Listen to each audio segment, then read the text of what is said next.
Тоҷикистон хушунатҳои ахир ва марги даҳҳо фаластиниро дар Навори Ғазза қотеона маҳкум кард. Дар як изҳороти вазорати умури хориҷии ин кишвар ки шоми 15 май нашр шуд гуфта мешавад шиддатёбии вазъият ва таҳрики амалиёти хушунатбор вазъияти бе ин ҳам хатарноки минтақаро печидатар мекунад.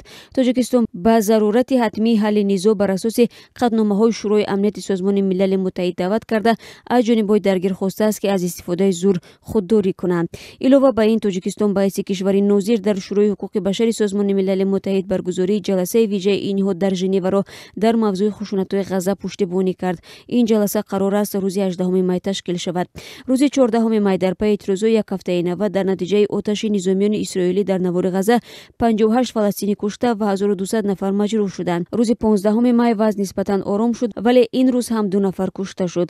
Рӯзи 14 май Исроил 70-солагии таъсиси ин давлатро таҷлил кард ва ин рӯз инчунин бо тасмими бас барангези амрико рост омад ки дар байтулмуқаддас сафорати ин кишварро боз намуд. Мавзӯи хушунатҳо мояи нигаронии як қатор давлатҳо шуд. Аз ҷумла Олмону Бритониё ба таҳқиқи мустақил ин ҳодисаҳо даъват карданд.